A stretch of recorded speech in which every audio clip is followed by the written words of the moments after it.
An incredible show of solidarity at least 9 NFL games being played today, all kicking off in the 1 p.m. hour, showing solidarity after the president used some very harsh and offensive language when challenging NFL owners to fire or punish players who kneel to the national anthem. And what you're seeing today, 9 NFL games being played today, kicking off in the 1 o'clock hour. You're seeing a variety of games right now. This is New England Patriots and the Texans game. You see some with hands on heart, some kneeling, some touching each other, arms locked in other cases. An incredible display of both solidarity, Tom Brady there, hand on heart, solidarity, as well as arms locked there, as well as defiance as a result of what has transpired this weekend.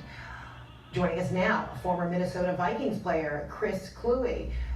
Chris, good to see you. Many are kind of forgetting, perhaps, that this sentiment of this display of kneeling at the national anthem on a football field started a year ago with 49ers Kaepernick, and now has evolved into something else, or perhaps has blossomed into the same thing but in a bigger way. Chris, what statement do you see NFL teams, owners, coaches making when they kneel, touch, lock arms on display like this? Well, I think that the players and the teams are saying that they are not going to be dictated to by a racist, fascist, white supremacist who currently occupies the highest position in our government. I mean, when you look at the things that Donald Trump has said when it comes to speaking out against neo-Nazis versus speaking out against African Americans, it's very clear where his sympathies lie. And this has been consistent throughout the entirety of his life. And so I think it's fantastic that players and owners are now taking a stand and using the platform to speak out against this, because this is not what America is. America is not a fascist military state where it's slavish devotion to the flag above all. America is about questioning the things that don't work properly, about trying to change those things and to make the nation better. And right now, our nation is not holding up its end of the social contract, especially with communities of color. It should be a baseline right that you can walk down the street and not get shot by a police officer for carrying a toy gun, or for selling cigarettes on a street corner, or for riding in the back of a police van. These are all things that it should not be out of the ordinary to expect that, yet here we are. So I'm glad to see these players and owners taking a stand.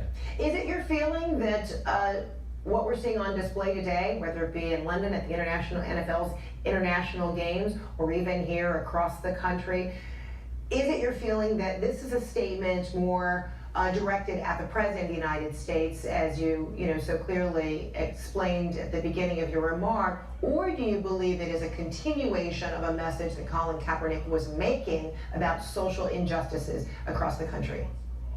I think it's a mixture of both, because Kaepernick's original protest was against police brutality. It was against the idea that communities of color within our nation are not receiving the same level of justice that white communities are, and that's very clear if you go by the statistical data.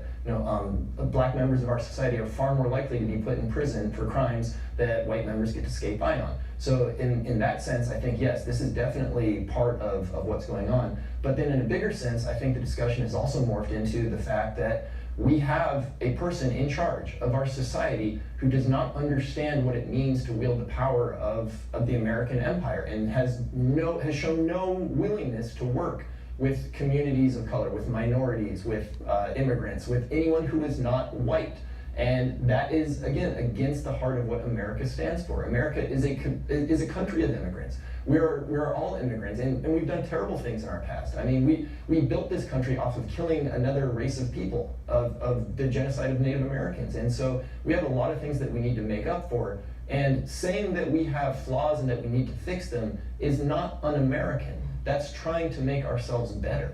And as you were talking, we're also looking at pictures from moments ago within the hour after kickoff during the national anthem, the Broncos at Buffalo there. And moments ago, we also saw your Minnesota Vikings team and members who were taking a stand. What is your thought when you look at your former team and you see, collectively, athletes, coaches, staff making a statement?